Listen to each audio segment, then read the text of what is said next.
Bismillahirrahmanirrahim. Assalamualaikum warahmatullahi wabarakatuh.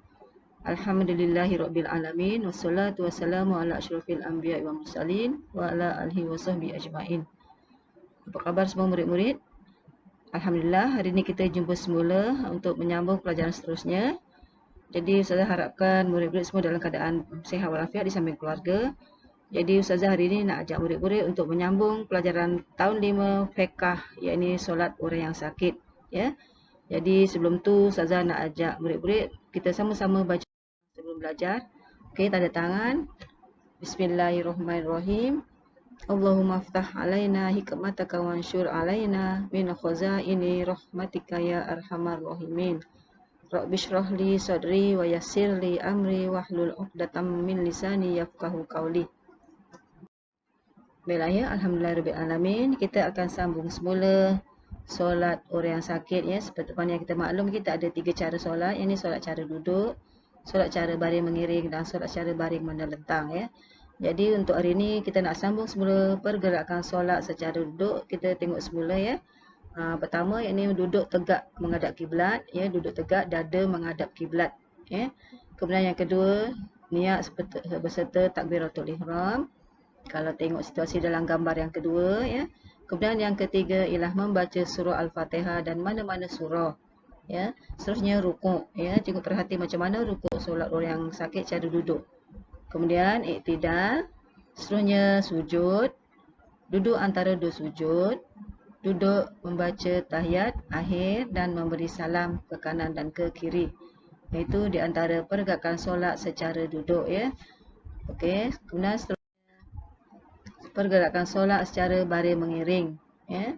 Kalau murid-murid tengok macam mana situasi solat orang yang sakit secara mengiring ya.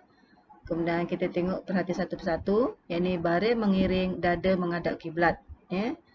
Tengok situasinya macam mana tangannya, kedudukan kakinya dan kedudukan mukanya. Kedua, berniat takbiratul ihram ya. Solat orang yang sakit dengan orang yang tak sakit tu sama, dia punya bacaan pergerakan niatnya sama, cuma membezakan ialah pergerakan dia. Kemudian seterusnya membaca surah Al-Fatihah dan mana-mana surah.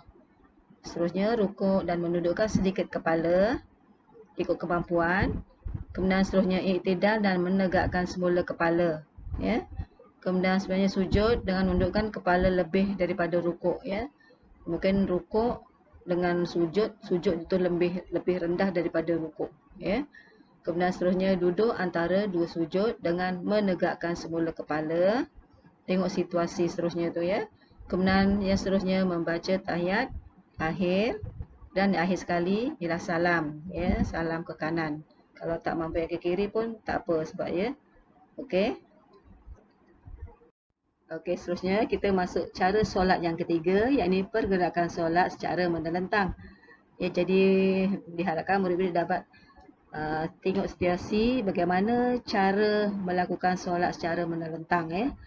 Okey, pertama sekali hendaklah baring menelentang menghadap kiblat. Sambil kita baring di atas katil, kaki kita menghadap kiblat ya. Nanti bila suruh kalau kita nak duduk secara automatik kita dah menghadap kiblat ya, bukan kepala kita menghadap kiblat. Okey. Kedua, niat serta takbiratul ihram. Tengok macam mana keadaan dia takbir ketika berbaring. Okey, kemudian seterusnya dalam keadaan takbiratul ihram dah selesai tu, bacalah Fatihah dan baca mana-mana surah yang kita hafal. Dan seterusnya rukuk, menundukkan sedikit kepala ya, kemudian iktidal. Kemudian kita sujud semula, sujud dengan menundukkan kepala lebih rendah daripada rukuk yang tadi kita buat. Okey, seterusnya tengok situasi seterusnya, duduk antara dua sujud sambil menegakkan semula kepala. Okey, kemudian membaca tahiyat akhir sehingga selesai, kemudian memberi salam ke kanan. Ya. Itu pergerakan solat yang ketiga ini. Saya ulangi semula, pergerakan solat ada 3 cara. Ini pergerakan solat secara duduk, secara baring mengiring dan secara baring menelentang. Okey, kita tengok tajuk akhir kita, iaitu hikmat solat orang yang sakit. Okey, hikmat yakni kebaikan solat orang yang sakit ya. Ustazah nak beritahu ya, naikkan semula ya, walaupun macam mana sekalipun kita sakit, solat tetap wajib ditunaikan, tidak boleh ditinggal sebab orang yang tinggalkan solat berdosa besar. Sebab itu Allah bagi kita keringanan macam mana solat orang yang sakit tak solat. Okay, jadi kita baca hikmat yang pertama ini biasa mengingati Allah. Kenapa kita sentiasa ingat Allah? Ya, walaupun dalam keadaan sakit macam mana sekalipun, kita kena ingat Allah. Kalau kita ingat Allah, Allah akan ingat kita, ya.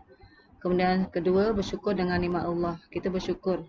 Sekurang-kurangnya Tuhan bagi kita hujan sikit, ya, daripada sakit yang melarat, ya. Jadi sekurang-kurangnya kita ingat Allah, kita bersyukur, ya. Sebabnya kita masih dibagi peluang untuk hidup lagi di bumi Allah. Kemudian terus hikmat yang ketiga ini dikasihi dan diredai Allah. Sebab apa dikasihi dan diredai Allah? Sebab sekiranya kita sakit, macam mana sekalipun, kita tak pernah tinggal sembahyang. Jadi keadaan situasi tersebut, Allah akan menjadikan sayang kat kita. Allah sayang kat kita, lepas tu kita Allah redha atas kita sebab kita sentiasa solat, tak pernah tinggal walaupun dalam keadaan kita sakit. Kemudian yakin terhadap pertolongan Allah. Kita kena yakin, ya, apa yang berlaku tu ada sebabnya. Lepas tu kita kena sabar, kita kena yakin apa-apa yang kita minta tu pasti akan tunaikan. Jadi kita kena yakin terhadap pertolongan Allah. Kemudian sabar dan tabah menghadapi kesakitan.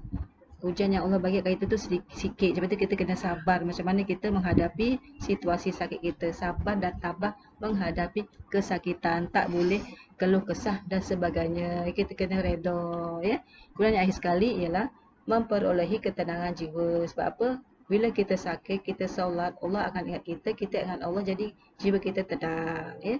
Jadi kalau kita dah sakit, kita tak solat, makin kita berkecamuk dan mungkin sakitnya kita mungkin akan lambat sembuh, ya.